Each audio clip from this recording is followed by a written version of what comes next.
23-9, your final score here at Memorial Stadium. I'm Will Grubb with Jake Sorensen. This is your CornNation video recap. Denard Robinson goes out of the game in the first half. Russell Bellamy comes in, had a little bit of a Joe Bowserman feel after Robinson goes out. Not a great passing performance at all. He was 1 for 11 at one point with a pick. He threw another pick right after that. So very bad performance by Bellamy. That was the reason that he really came undone in that second half. It was tight going into the second half, but all of a sudden you have the turnovers, which Nebraska has not had this season. That's when the tide really changed, when they got fumbles and turnovers going their way. Is there any part that makes you feel that you want to win the big game if you're Nebraska with their starting quarterback in? I mean, it's a good win. Don't get me wrong. And a win's a win. It puts the Huskers in a great spot going forward in the Legends division. But is there any part of you that wanted this to win? To win with the starting quarterback, the former Heisman finalist? Yeah, you saw Denard Robinson got hurt in the first half. He still had 10 carries for 46 yards. When he got hurt, he had a big run in there as well. So we saw last year Braxton Miller. He was up 27-6 in Nebraska. Nebraska wins coming back, as you said. Bowserman, a very poor performance in the second half, but you'd like to see Nebraska go with the starting quarterback who could go the whole game and beat them, but it didn't happen this game. Nebraska's just fortunate to get a win over the team that was ahead of them in the conference. They're going to take it as a win and run.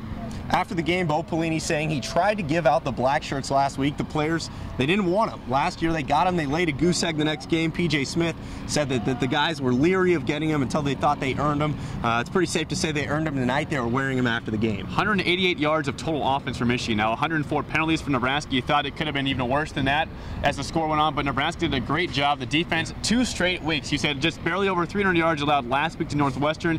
Under 200 this week. Now Russell Bellamy is no Denard Robinson. We know that. Fitzgerald Toussaint, not the same running back he was last year, but a great overall effort. The defense was there all game long. An impressive performance from this defense. You can now say, I think, are black shirts. And a productive game on the ground, too. Amir Abdullah, 108 yards tonight. After the game, he spoke saying he didn't feel like he had 108. He didn't really check his stats. They got off to a slow start. They were able to figure it out. There are some red zone concerns, though. You get down to the 3-yard line on the P.J. Smith interception, not able to punt it in. A big night for Brett Maher, though. Going into Michigan State next week, you figure you have to convert those chances to a touchdown when you get a chance to score. Well, we saw, last week against Michigan State, Michigan had a couple field goals in that game. It was a 12-10 game. Michigan State's got a very good defense. Now we know Michigan does as well. You said the red zone errors. Well, there's only 10 points scored them last week. They're a pretty darn good team, so don't forget that. They had a great rushing defense, a great passing defense.